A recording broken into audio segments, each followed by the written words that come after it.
اعوذ باللہ من الشیطان الرجیم بسم اللہ الرحمن الرحیم۔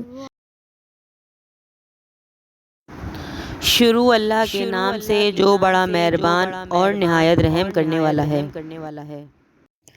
خدایا کتنے ہی خطرناک بادلوں کو تو نے میرے سر سے ہٹایا اور نعمتوں کے آسمان سے مجھ پر بارش برسائی اور عزت و آبرو کی نہریں جاری کی اور سختیوں کے سرچشموں کو ناپید کر دیا اور رحمت کا سایہ پھیلا دیا اور عافیت کی ذرہ پہنا دی اور دکھوں کے بھنور توڑ کر رکھ دیے اور جو کچھ ہو رہا تھا اسے قابو کر لیا۔ جو تو کرنا چاہے اس سے عاجزی نہیں اور جس کا تو ارادہ کرے اس میں تجھے دشواری نہیں۔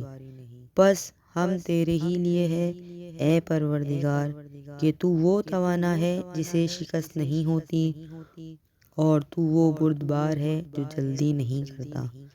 رحمت فرما محمد اور آل محمد پر اور قرار دے مجھے اپنی نعمتوں کا شکر ادا کرنے والوں میں اور اپنے احسانوں کے یاد کرنے والوں میں۔